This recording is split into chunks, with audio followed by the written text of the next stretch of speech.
નો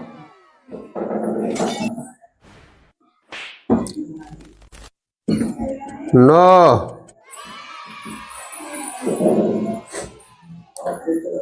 નો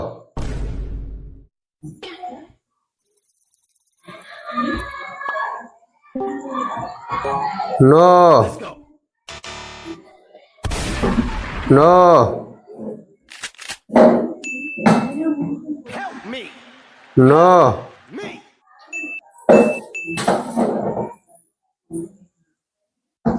નો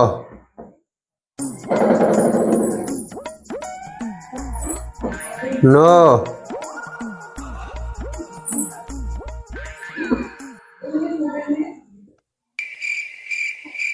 નો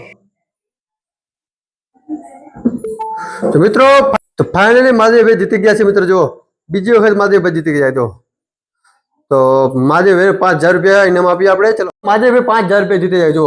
finally આમ બાટલી match કરી જો તો હર જ મહાદેવભાઈ જીતે છે કેમ કે મહાદેવભાઈને નોલેજ છે કે આ ચેલેન્જનું તો જુઓ મિત્રો આવા મારા ચેલેન્જ વિડીયો જોવા માટે તમે મારી ફેસબુક પેજને લાઈક કરો શેર કરો સબસ્ક્રાઈબ કરો તો આજ આટલું મળીએ નેક્સ્ટ વિડીયોમાં ચેલેન્જ વિડીયોમાં તો બાય